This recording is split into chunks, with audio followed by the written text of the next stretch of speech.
The winter of 1897. Beyond mountains, 2,000 miles north from civilization, the cry was gold. All over the world, 1 million people laid plans to go. 100,000 actually set out.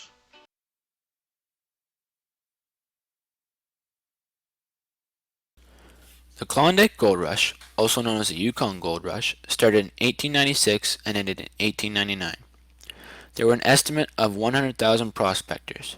The gold was first found on August 16, 1896. Once the news spread and hit San Francisco, there was a stampede.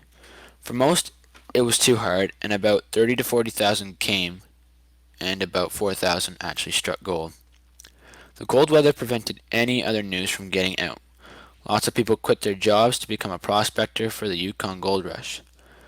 It was hard to mine the gold because the ground was frozen, but that was not the only thing. There was also a lot of fool's gold. The prospectors would buy and sell claims to certain areas of the Yukon land for mining. There were a lot of prospectors, so they had to find somewhere to live. So they built towns and also made a city. It was called Dawson City. The population of Dawson City in 1896 was 500 people, and in that very same summer, the population grew to about 30,000 people. Although the city was very badly built because it was so isolated and unsanitary. The city had fires, high prices, and epidemics. The wealthy people would mostly be gambling and drinking in bars. A lot of the Han people, which were natives, had died because they had to leave and go to a reserve so that they would not get caught in the stampede. In 1898, the newspapers stopped talking about the gold rush because in 1899, the gold had been found in Nome, West Alaska. The miners left to go mine in the gold fields. Because of this, the Yukon Gold Rush had ended. That also led to Dawson City's population falling. The gold mining finally stopped in 1903. About 570 kilograms of gold was brought out of that area. In the beginning, a man named George Carmack, his wife, which was Takish Kate Carmack, the wife's brother, Skookum Jim, and last but not least, the nephew Dawson Charlie. They were traveling through the South Klondike River and they started looking for gold in a place called Bonanza Creek. Later, it was called Rabbit Creek. Nobody really knows who found the gold first, either George or Jim. They let George take the glory because they were afraid that bad things might happen or be said if they let Jim take it, because he was Indian. The gold was found in large proportions. George cut up 4 claims, 2 for him, 1 for Jim, and another one for Charlie. Those claims were sent to the police station that next day, and the news spread very quickly from there. After August, all of Bonanza Creek was claimed. Some other miners ventured up the creek to a place called El Dorado Creek. The miners found a lot of gold, and it was even better than the gold down in Bonanza Creek. A lot of people tried to hurry up to the Yukon by using dog sleds. They did this because they wanted to get the good claims.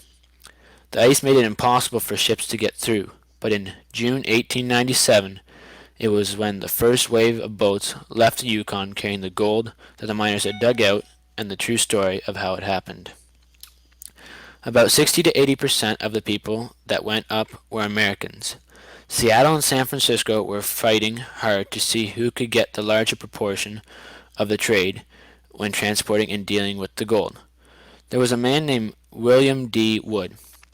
He was one of the first to take interest in the gold rush. He was the mayor of Seattle, but he eventually quit and started up a business to help the prospectors to the Klondike. There was a big expansion in clothing because companies were rushing to supply goods in big quantities. To the Klondike. There were 3 main ways to get up to the Yukon. You could either take a boat up to the Gulf of Alaska. They called it the water route. The second way they made it up was the all-Canadian route, which was just going straight to Canada. The third and last main way to get up there was still by water, but it hugs the shoreline. That passage was called the Daya-Skagway route. All-water route. They could get up to the Klondike by water. They started from Seattle, then they had to cross the Pacific up to the Alaskan coast. This route was called the Rich Man's Route because it was the easiest way to get up there as far as supplies, and it costed a lot of money. It was about 4,700 miles, which in kilometers is 7,600. The reason it was so good was because it was a way up to avoid the big haul up the different land passages. A ticket to get on back then was about $150. Nowadays, if you're going up there, it's about $4,050. Skagway routes. The majority of the prospectors ended up at the southeast Alaskan towns of Skagway routes. From that point, they would usually need to travel about 48 kilometers over the mountains and finally end up in the Yukon Territory. Lastly, they would have to follow the river down to the Klondike. On this long trip, there were camp spots where the prospectors that were making the journey could stop and take a rest to go to sleep and food. Chilkoot Pass. The Chilkoot Pass was the highest spot in the area. It was a steep incline where mostly all animals could not go up. Just before the starting of the mount, there was the spot where they could check you, just to make sure you had enough supplies. Then you were on your way, and once you got on the Chilkoot Pass, you were in Canada. There were people at the start of the Chilkoot Pass to help you take supplies, and the cost would go all the way up to about $1 a pound. Eventually in the winter, there were a couple of entrepreneurs who decided to make the Chilkoot Pass some stairs. There were 1,500 sets of stairs, and they called these stairs the Golden Steps. They had many different ways of getting supplies up the pass. First, men would take it, then they had horses push a pole that retracted or let down a rope to go up and one side and then down the other. Then they used steam engines instead of horses, and lastly they used aerial lifting, which could take 9 tons per hour up to the top of the pass. Tribes. Many centuries before the Yukon Gold Rush came to be, there were many different tribes that used that land and lived on it. On the inside part of the land, there was the Athabascans. The Gwich'ins tribe lived on the north, the Han people were relatively in the west, the Kaskar are in the southeast, and the Tagish are in the southwest. Border control. The borders between U.S. Alaska and the Canadian Yukon were a bit undecided. The Americans were sending troops up to Circle City in case they were needed. The Canadians, on the other hand, were thinking about just excluding the Americans completely from the Yukon. There were RCMP officers that guarded the passage up to the Yukon. They made sure that you had at least enough food that you could make it for 1 year. They didn't want you going up there to just starve and not being able to live, so you had to bring food up with you. The amount of food that they brought up with them usually was about 520 kilograms, or in pounds it would be about 1,150 pounds. Then add all the mining tools and everything else that they need to bring up. It added up to be about 1 ton. Methods of mining. The Yukon area was full of gold veins that were brought up to the surface by volcanic activity under the Earth's crust. The digging of these areas was being very carefully watched to make sure that the prospectors were still on the gold vein and not just digging into dirt to find nothing. In the cold climate up there, if you dug down about 6 feet, you were usually going to hit something called permafrost, which was a layer of ice that is very hard to get through, especially with just supplies that they originally had. So eventually later on in the gold rush, they tried to use hydraulics to tear up the permafrost to get through. They wanted to strip it, and they also wanted to use a method called dredging. A dredge is what helps separate everything else that you dig up from the gold. Sadly, none of these big machinery could make it up to the gold rush, especially in that time and era. They even tried building fires in their mines to defrost the permafrost in the ground. Some were skeptical because miners were not using support beams to help hold up their mine. They said that the permafrost would do that. And here they are defrosting the key thing that is holding up their mine. Later, a technique that was developed was steaming, and what it did was it sent direct steam into the ground from a mechanical pump. Now this steam pump was hard to come by and to get up to the Yukon, so not very many miners had it.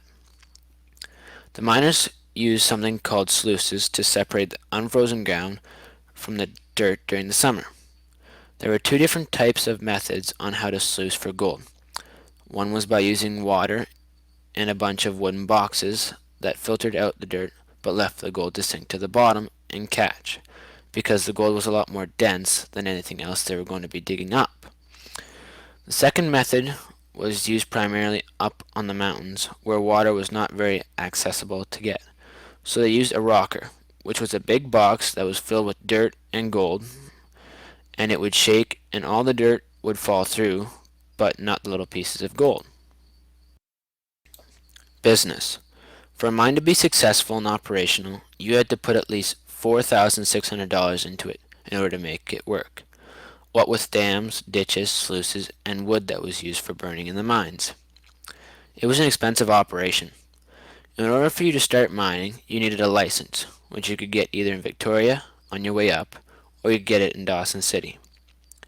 Then you could go out to the Yukon and lay a claim to a piece of land, then return to Dawson within a 3-day period and tell the office that you have claimed this much land in this area.